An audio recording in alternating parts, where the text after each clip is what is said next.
Hey, hey, good morning. Good morning. I am I was attempting to straighten out my desk. It's a little late. Um, um, I was attempting to straighten out my desk. Okay, so I don't have to hear. I don't ask me where my head is today. Good morning. um, I was busy trying to get some work in last night.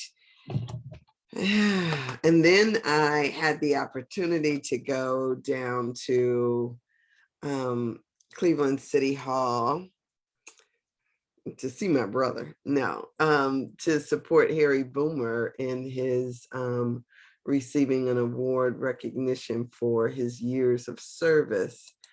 And that went well.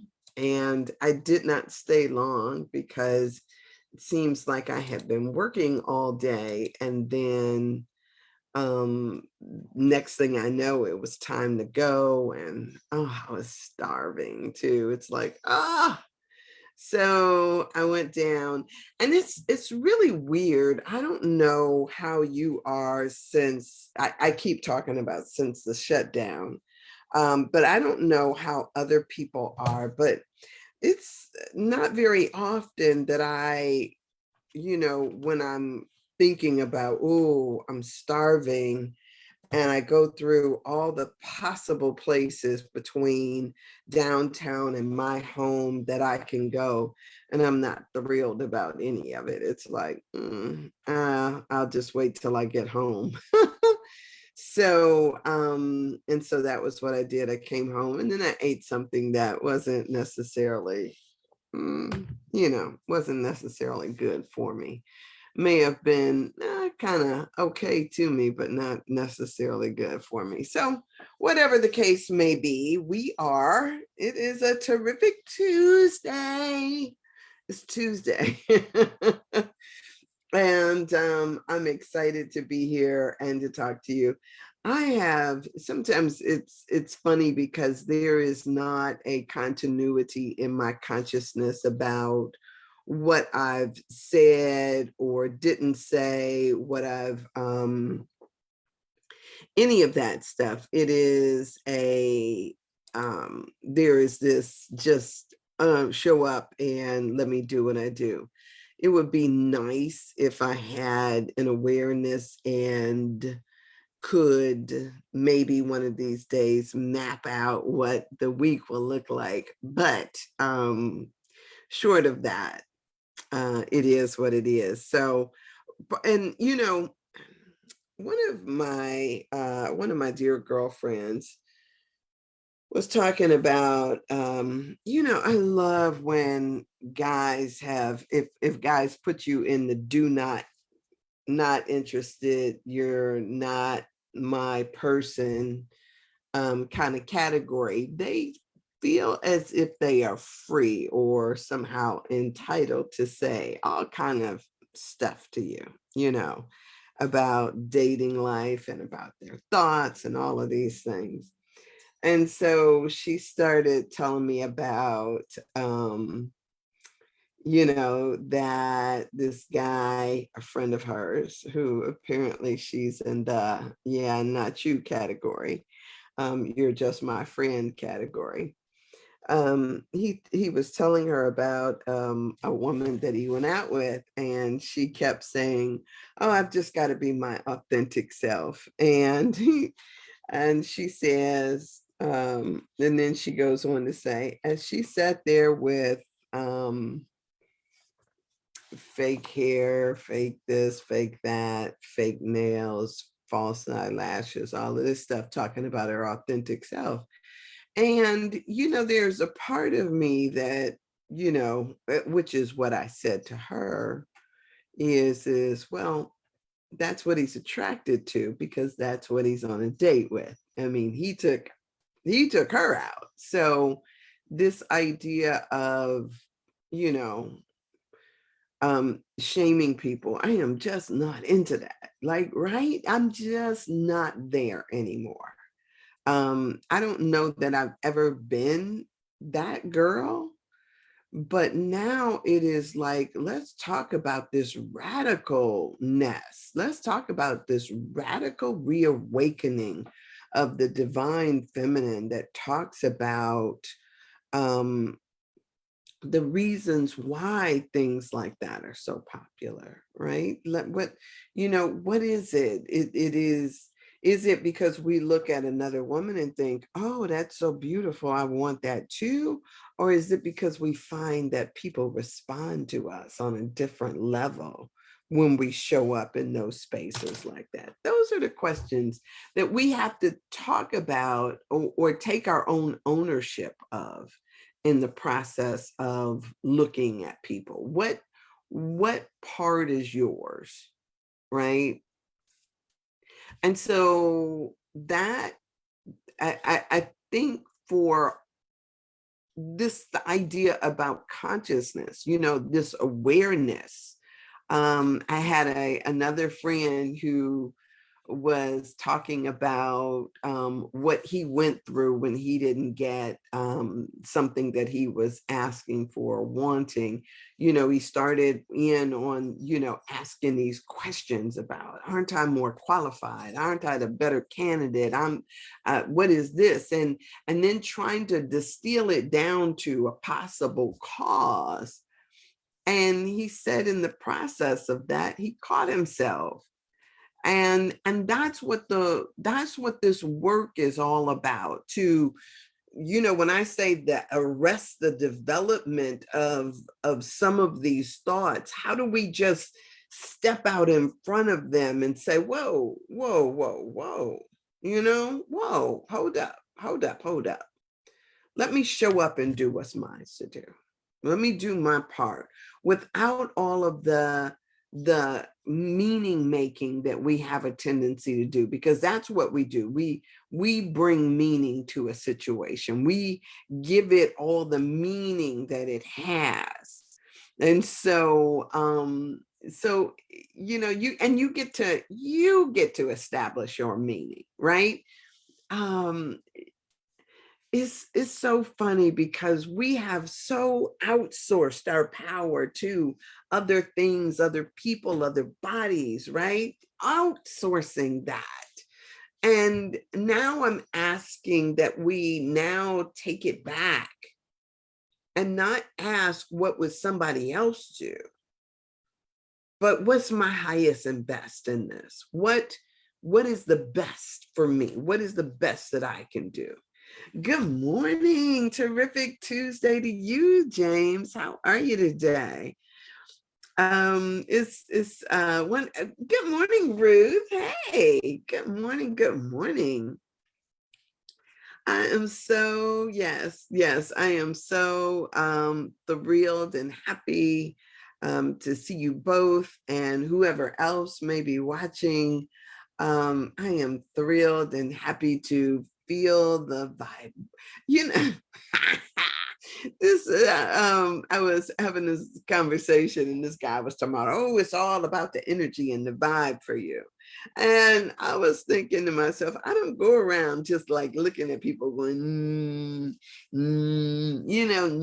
that's not, I'm being present. And if I am, here's what I know is that enthusiasm, happiness, laughter, there are certain things that are contagious, and that when you are in proximity to it, it can't help but lift you. So if I'm being responsible for the energy that I bring into the room, if we're all responsible for the energy that we bring into the room, then what's your energy? What's your set point, right? And so that's what I'm doing. I'm just doing me, not like, oh, I gotta be starting something. I don't have to be starting anything. I just need to show up and do me. Good morning, Mike. How are you? Fabulous, fabulous to see you on here. And I am just thrilled to do this and to do this kind of exploration, this, questioning, if that's what I want to call it, the introspective work that is called for in every situation. So yesterday, I don't know what I talked about. I talked about so much. And when I think about the work and the work that we are to do, I'm thinking about it in terms of how do we continue this, and not lose track of that it may not have started with you. Yes, we do feed off the glow and positivity of you, my dear. Well, good. I mean, that in itself is fabulous, right? Um, and that is how I am, is fabulous. But it's, if I'm having a challenge day, because this is me, right? If I'm having a challenge day, I come in here and I tell you I'm having a challenge day too, right? When I got bills due and don't have, money to cover it, you gonna hear my stuff. When I got issues with somebody or something, you're gonna hear it. Good morning, Twyla dear. How are you? You're going, I'm not. But here's the other thing. Some people may perceive it as a however they perceive it.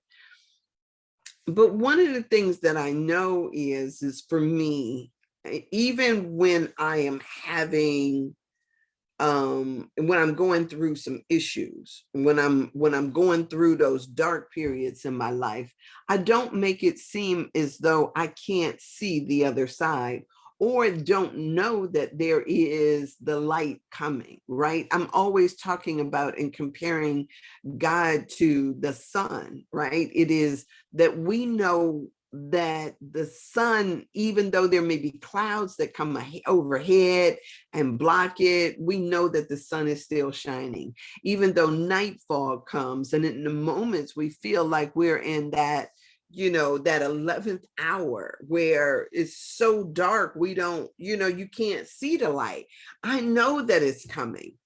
And so one of the things that I know is through doing this work, we can talk about the things that remind us, whether it's your breath or just sitting quiet or remembering times in which these things come, but they don't come to stay. And so, so it's easy for me to always be in that state of gratitude, because I have been like, I sometimes think about myself as like feeling like I'm laying flat on the ground and a Mack truck has run over me and then probably backed up, put it in reverse and run over my butt again. But you know what? I have been capable of getting up, dusting myself off. And sometimes it takes those wounds a bit to heal, but they have healed. And that they have healed, I can sit there and say, well, darn, woo, that would bite, but it's going to be okay. I have a someone that is dear to me that I've known all of my life who is struggling. You know, she's struggling. And a lot of times when I think about what people go through, I've had a lot of close friends that have died in the last, I want to say in the last year, right? People close to me and dear to me, my brother died. I'm like, hello, what happened? And so when, I know that this too is a part. It too is a part. But I got this confession to make. I think that all dis-ease first starts out mental. It starts out mental and then it becomes physical. We have dysfunctional thinking, dysfunctional thoughts, or whatever. I have this overriding belief that it's all mental. And I'm pointing at my head, not because I think thinking happens in my head, but because that's what, we usually associate with the head, that it starts off on a mental level, and then it settles itself in our energy, in our bodies. And then that contrary thought turns into dis-ease. And then that dis-ease can slowly eat away at us until we are no longer able to function. And so, because I have that belief, there is also this belief that I have that when we change our mind, like if we heal some of the stinking thinking that we have, then what happens is a course correction occurs. Now, I don't know that I get this from the Bible. I've read a lot of books, and I don't know that I get this from the things that I've read, but it is such a strong feeling that I have. And what I know though is that, if our feelings could be like or our stinking thinking could be like a blanket, we pull it back towards us and we cuddle it around us and we sit there with it as if we don't know that. It's kind of like and the thought that just came to me was, it's kind of like when the Americans, whatever, gave the Native Americans those blankets that had all the smallpox or some kind of a disease, in this idea, oh, this is going to keep you warm and comfortable, not that it's going to kill you. And so instead of letting go of the things, the thinking, the thoughts that don't serve us, that have been killing us, we just kind of take it and we pull it back to us, and we act like, oh, I need this for my own, because this is the way I've always done it. This is the way I've always thought. And so we just keep pulling it back. And so you can watch people as they slowly deteriorate with that doggone comfort blanket or that doggone stinking thinking that they have. Because it's like this reset thing that just keeps coming back. No, this has got to be right. This has got to be right. And you have got to be wrong, because and it could be because somebody told them so, or because they believe the Bible said so, or their minister says so. Sometimes we even lose track of who said so. But we won't give up. People, I'm just saying, people in general will not give up a particular thought. Now, I am one that, yeah, I get a lot of things that come to me, a lot of stuff that comes to me. Thank you, God. Thank you, God. Knock on wood. I get a lot of things that come to me, and I kind of evaluate it and see what it is that I want to keep and what I want to let go. And then if it's not serving me, if it's something that is, then I just sit there and think like, well, who made that rule? Stephanie used to say about when Adam told God he was naked, she said, who's told you that? And so that's sometimes what I kind of question, who told me that, right? And if I can only say, oh, this book or that Bible or something else like that is subject for review for me. I tell you, I even stop drinking coffee sometimes because I want to make sure that I have the power to put down whatever doesn't serve me. And if I like it and I want it to return, I'm going to pick it back up again. The whole reason why I stopped eating meat, I'm putting that mess down because it has no power over me.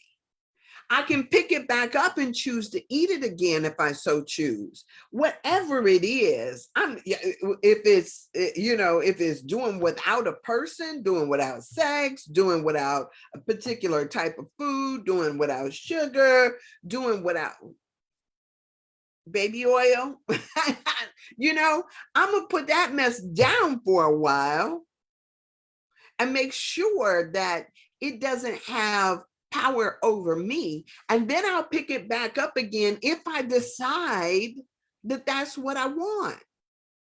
And so when people talk about these things called addictions, I will tell you, I play with stuff because I don't want to be addicted even to a thought.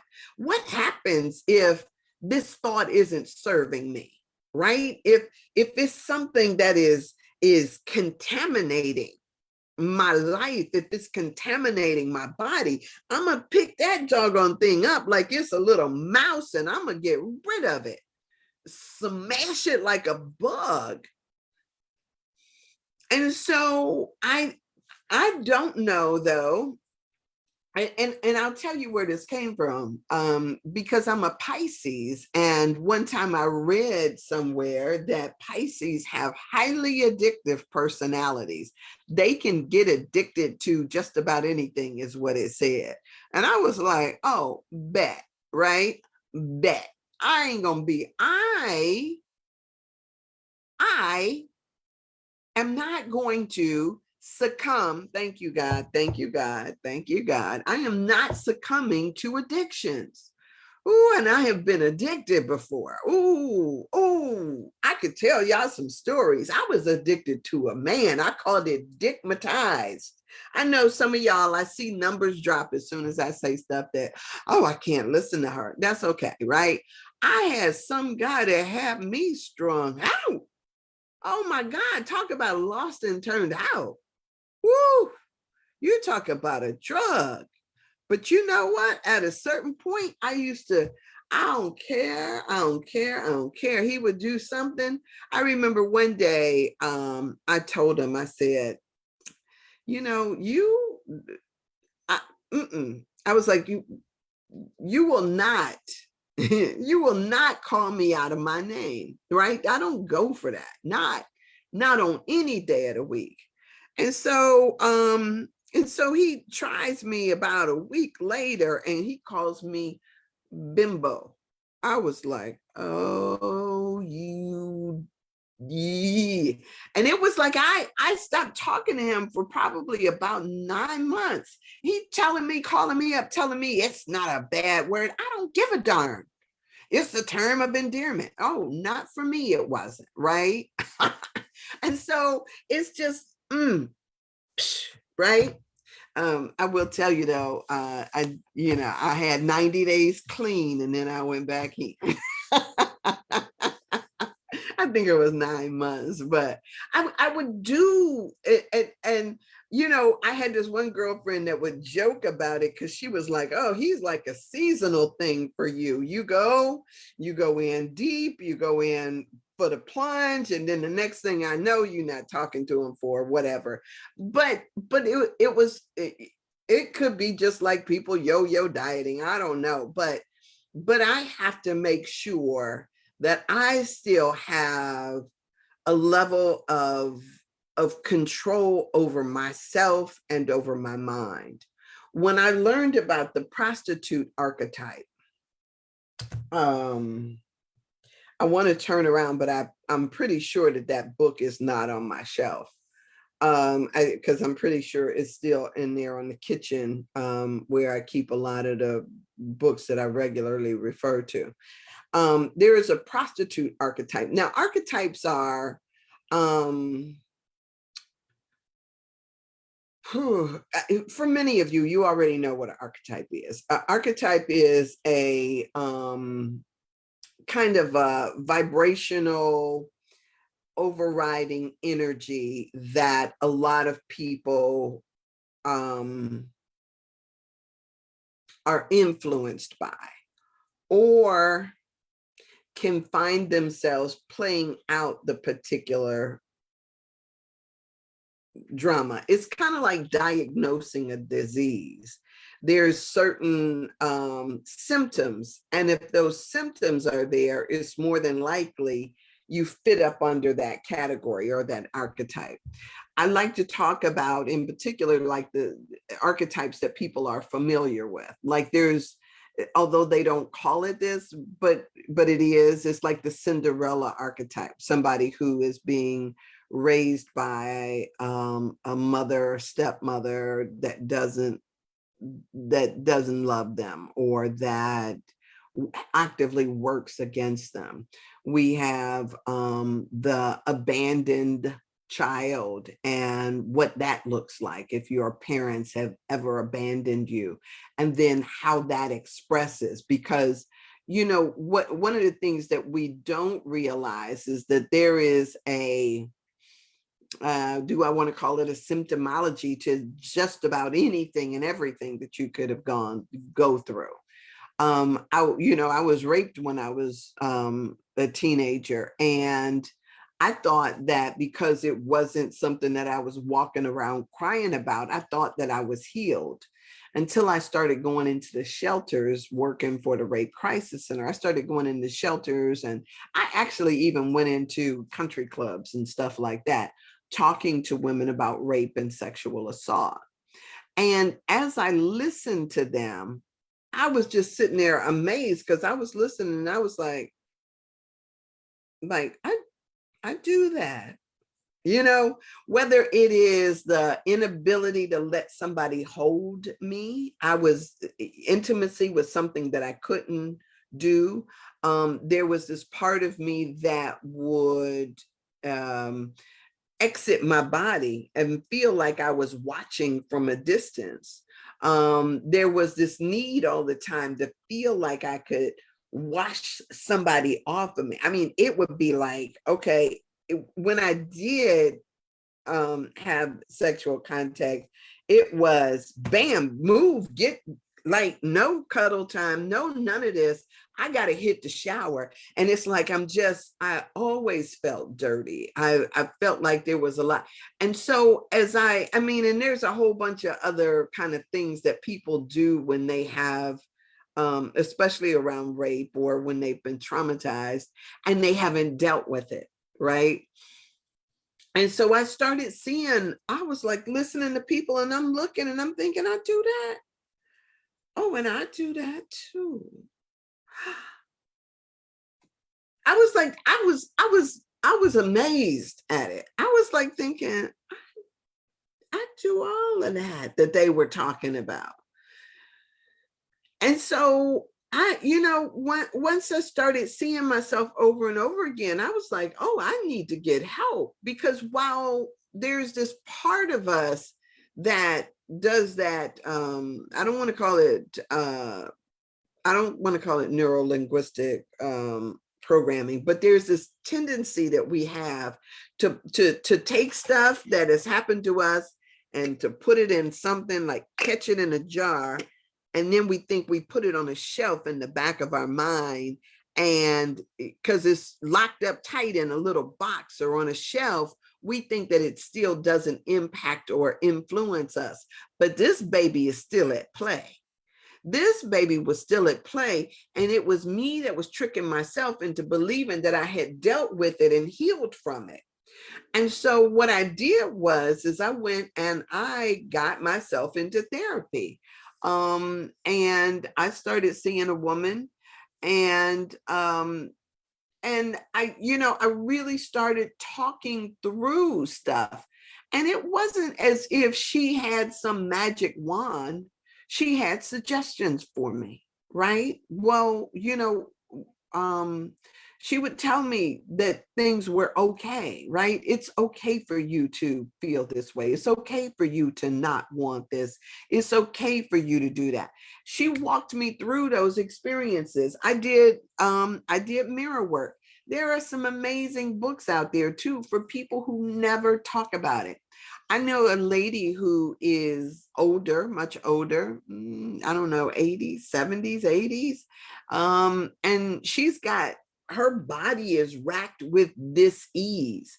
And so one day I go over and I'm talking to her, and I like magnet therapy too. I believe that magnets are powerful ways to cleanse our energy. And so, I go over, I'm sitting and I'm talking to her, and just kind of, just like I do here, but now I'm asking for something. And as we talked, she told me, she was like, I've never told anybody this before. Okay, okay, okay. And then she told me about the time that she was raped. And I am sitting there like, oh, that's what,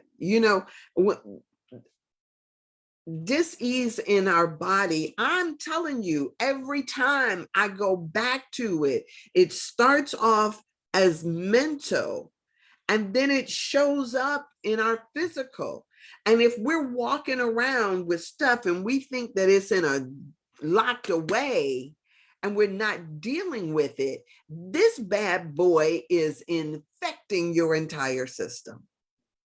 And so when I talk about, I don't have any secrets that I am trying to like not tell. I don't have stuff that I'm trying to like hold on to, like, for dear life, because I'm worried about what you will think about me. I'm not that, that's not where I'm at, right? So when she started telling me about that, I was just like, oh, right? You want to say now that instead of us getting out in front of it, what we do is that we let it eat. And then what? Now all of a sudden we're wanting a miracle after we have been, we've been doing it for so long. It's like, ah, another girlfriend of mine who is no longer with us. I kept pressing her. I kept pressing her like, there has got to be something, in your energy field that has caused this to be present.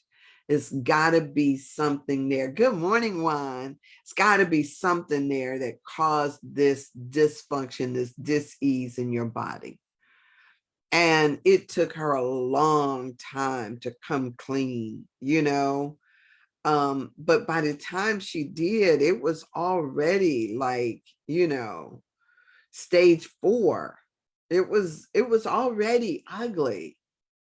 It was already like to the point of, what, how do I? It was already there. And so a lot of times we have the ability before things like that even happen to then get out in front of it. So, and it's interesting because I worked for the Rape Crisis Center for I worked for them for a number of months. They couldn't deal with me. If you can imagine me, I'm still the same person. I've been who I am. And these people who worked for the Rape Crisis Center, they worked there because they were passionate about it. Usually you see people who work in the field or in the fields that they choose because they had some kind of something with it, right? So drug counselors, the best drug counselors, they say, are people who have actually been on drugs. counselors, usually they're counselors because they've had to overcome or work through something and then fell in love with the possibility of how healing looks. So people gravitate towards things that are in their interest.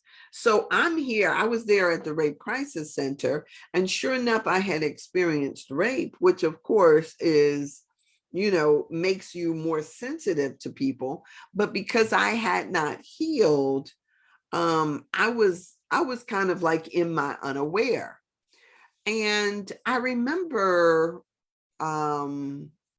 we were all sitting around, which is one of the things that we used to do. We used to go into this conference room where we would have lunch, and everybody, whatever they brought or wherever you went, but we would all sit around this table, and they would sit around the table and talk about men and talk about men and talk about men. And I was sitting there because, some of them were lesbian at the time because they didn't want to deal with men. And I was sitting there one time and I was like, I don't have the idea that men as a whole are bad. I don't have the idea that men as a whole are aggressive and will violate you. I don't have that idea. And they were sitting up there trying to make it seem like, well, given the opportunity, I was like, no, I got a father, I got brothers, I got uncles that I know are not like that and would not be like that under any circumstance. I was like sitting up there and I knew I had set myself up. You know how you don't fit into the culture? I didn't fit into the culture. I didn't fit into the normal victim kind of thing. And that is not to say that I hadn't been, because I've been raped a few times, right? One time I actually, oh God, y'all, I actually got pregnant by this guy, this fool. That was a pregnancy. I terminated that pregnancy because I was like, I don't think I could do this. Although I know a friend of mine who did have a child as a result of a rape. And this was a rape by a guy she didn't even know. And she still, and I just used to wonder, well, what would happen? And so, so I had already had somebody in my life who had been raped, had a child by somebody she didn't know, and I could see that she was in high school, right? And you could see that playing out in her life. And so when it happened to me, I was like, oh no, no, no, no, I'm not going to, right? Because I didn't want to resent that. I and so it becomes this thing of, of looking at your life, looking at the things that you keep and you want to, you want to hide and you want to hold it as, I can't ever tell anybody about this. But if you knew, it's kind of like having, I used a refrigerator example, but it's also like taking poison and thinking that you can keep that poison from infecting or penetrating the rest of your system. It does not work. So if it's in, there is a power, I say that about confession, that transforms things. And sometimes you don't even have to know people in order to, I talk to folks any and everywhere. People that I know, people that I don't know. Sometimes it is just going to talk to somebody that is powerfully transformative. Whether you're talking to your ancestors that are in the room, or whether you're talking to a therapist, or whether you're talking to a bartender, I don't know. But the power of confession, we read that in Carolyn Miss's book. The power of confession is an amazing thing. The things that are in us, to just bring them up and let them see the light of day, Remember, I talk about this healing power of surface, of being on the surface. So when you have a wound, when you have a scar, it's letting it breathe. It's letting the light, the sun touch it. It's all of those things. And the things that you keep locked away deep inside of you, those things too will have an effect on you. So we've got to bring stuff up and get it out so that it doesn't continue to infect our system. Sometimes, sometimes it's amazing the things that we think we are keeping hidden.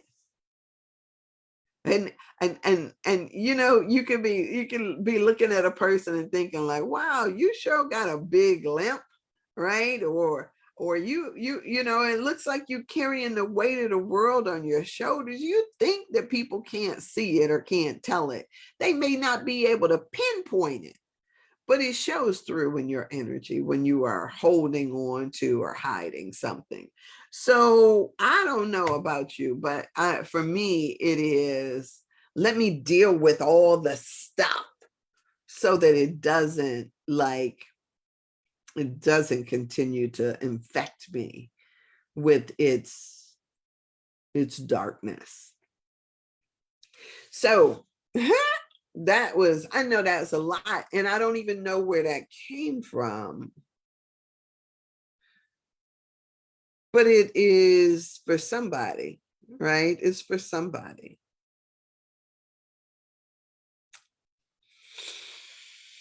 I'll be so glad I get to work with these kids. I'm gonna set up my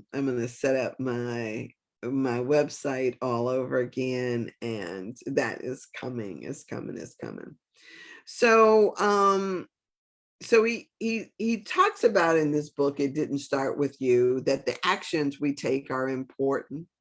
And sometimes he said, just starting with telling yourself that these are not my feelings, I have merely inherited them from the family. But be honest about that. Is it yours, right? Is there a possibility that it's something that is yours?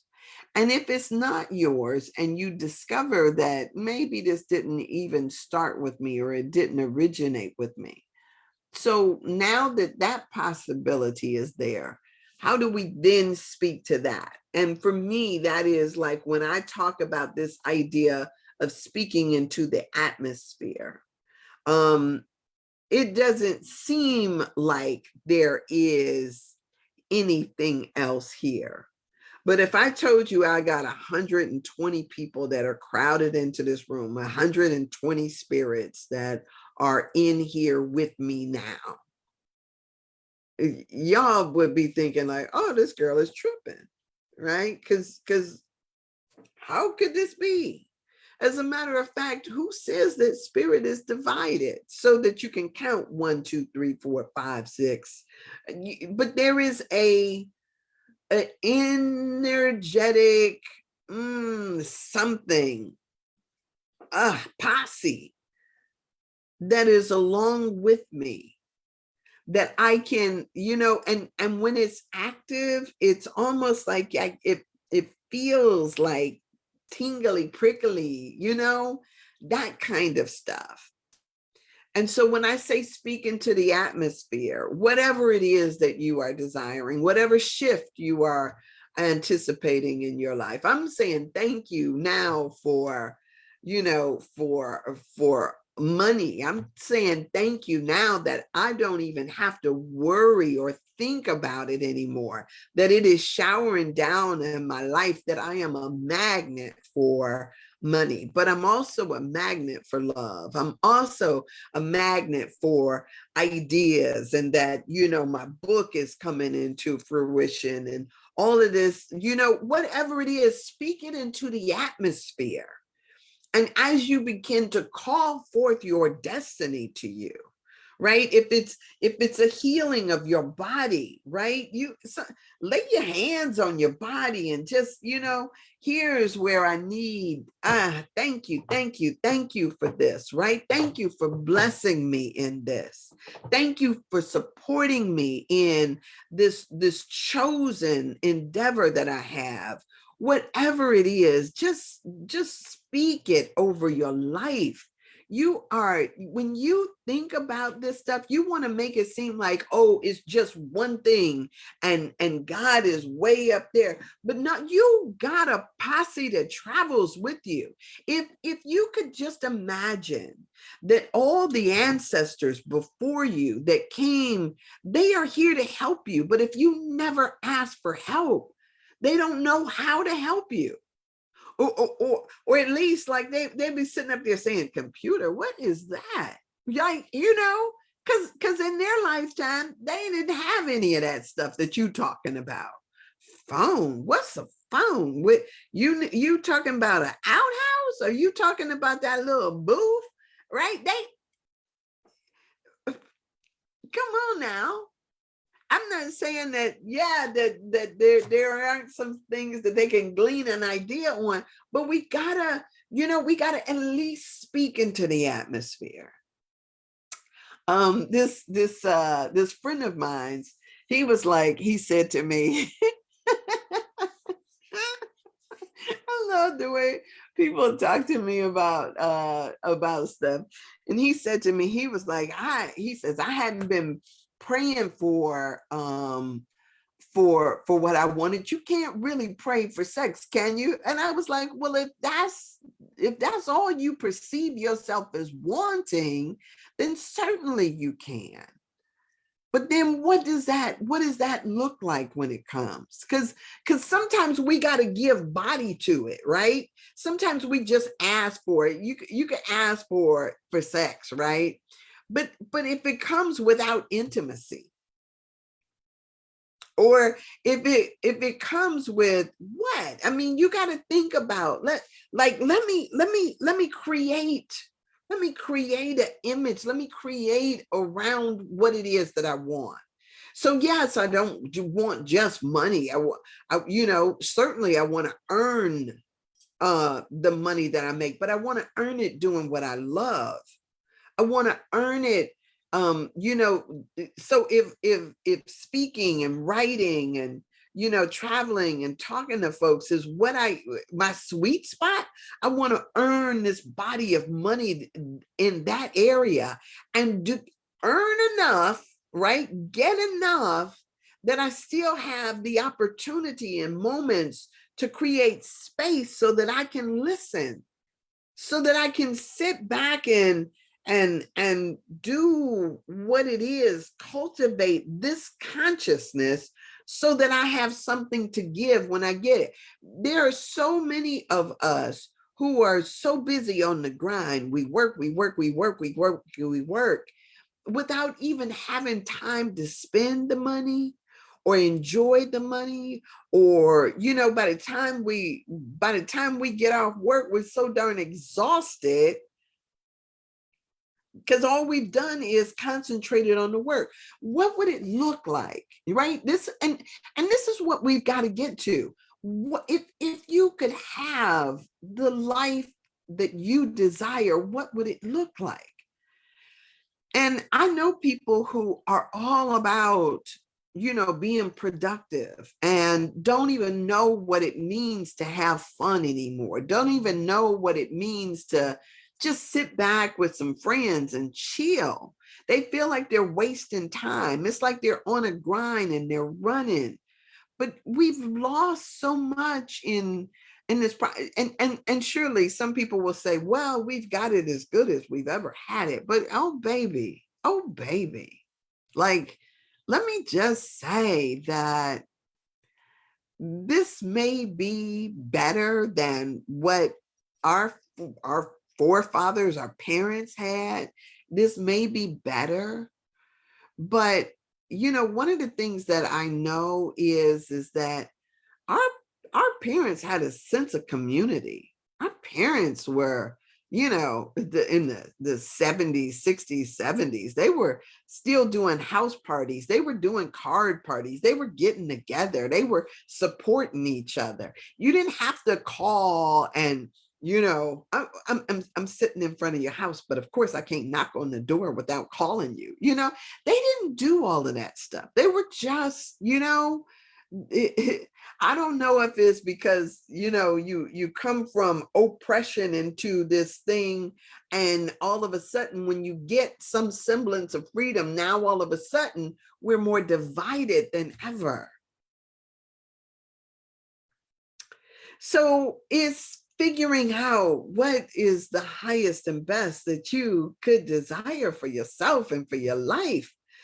let me do this. So when they say envision,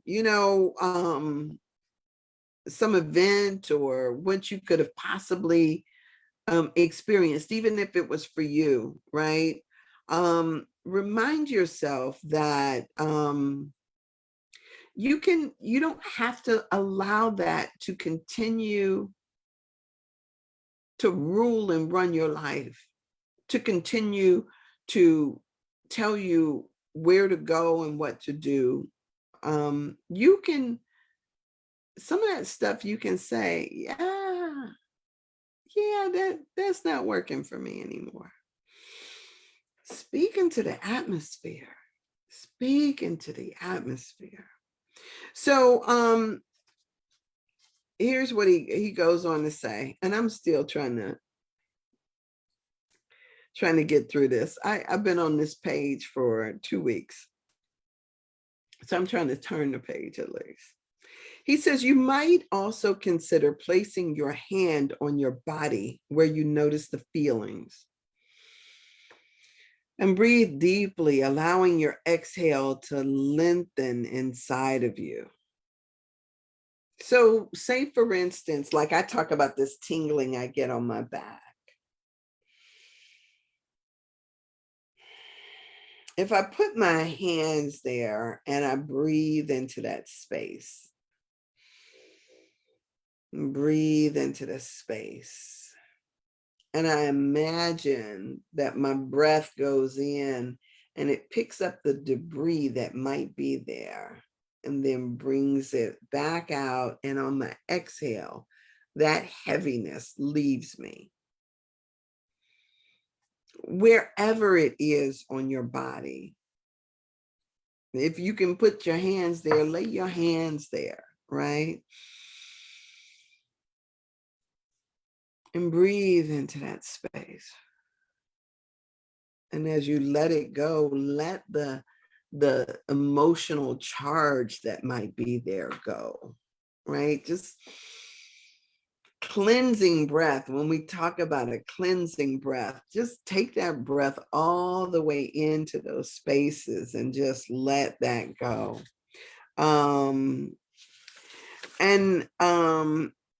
As you do this, he says, you might even ask yourself, what new thing am I noticing in my body at this very moment? What new thing am I noticing in my body at this very moment? I tell you, when I did that exercise for my mom, it was like I could feel the tension leave out of my face, right? I could feel it as it left, and it felt so amazingly good. And I'm conscious now, every time it seems like I want to pick it back up, it's like, no. Not. That's not mine to carry. So when you direct your focus to your breath into your body and feel the sensations that reside there without letting yourself become triggered by them, you can shift your inner experience. I will tell you also that magnets are powerful. Sometimes I take a magnet and I drag it through, drag it across my body. I'm trying to get this magnet off. Oh, I have magnets on So a magnet just like this. And sometimes I just take it and just rub it across my body. I actually bought magnets for this purpose. I have a big magnet thing in there for this purpose, but I run it across. And it actually feels like it. And if I could, if we can imagine, I mean, the imagination is a powerful thing. It is a powerful thing. Don't just disregard it like that girl is talking some woo-woo hokey stuff. Don't disregard it. I mean, just try it. Yeah, I mean, it is, that feels so good. Y'all just don't know that felt so good. I want to just like leave it there. I want to just put it there and leave it there because it felt so good. But try it. It is it's amazing the power of even your intention. Just your intention is powerful. So if you intend to heal yourself in your body, to think about some of the things that you've been holding on to, the things that happened to you when you were 3, 4, 5, 6, 7, 8, when you were, during those years, and you've been holding on to it. Sometimes it's something somebody said or something somebody did. It could have been a teenage years, somebody saying something to you. And you may have told somebody, you may not have.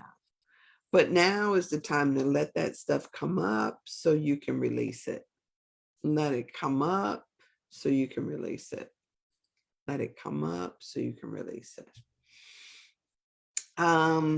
So when you direct your focus and your breath into your body and feel the sensations that reside there without letting yourself become triggered by them, you can shift your inner experience. You really can. All right, y'all. I'm gonna leave it there. I made it off of that page. And so I'll leave it there for now and come back in here tomorrow and talk to you a little bit more. This was good. This was good for me. And I hope that it's good for you. I hope that you don't just click when I click off of here, you don't just go off of here and forget about doing the work. Do the work. Even if it's while you're driving or while you're walking, or it could be in your house. Talk to the folks that are in there. Imagine that you've got, you got 100 people in the room with you, and just talk to them. Say yes, and say, this is what I need, and can you make this happen, or make this happen, right? Tell them what you want. I want my book published. If you want your book published, I want more money now. Go find me some money, y'all. And give thanks for it, that it is done, whatever that is, right? If you're looking for the perfect partner, speak that out. Know what it looks like. And then stop saying, no, not you. But I mean, there's all kinds of things that you can begin to do right here and right now, where you are with what you have. Yeah, it's nice to have somebody to talk to. I got a calendar app that I need to put on my thing. It's nice to have somebody to talk to. But if you don't, talk to yourself, talk to the atmosphere, and let that, and let's see what happens with that. All right, so I am gone. It's Tuesday, terrific Tuesday. And so I'm off of here, and because I got work to do. I got work, baby. I love it, love it, love it. Anyway, so I got work to do. So I'm going to go do my work, and you do yours too. And I will see you here tomorrow. Blessings to you. All right. See ya.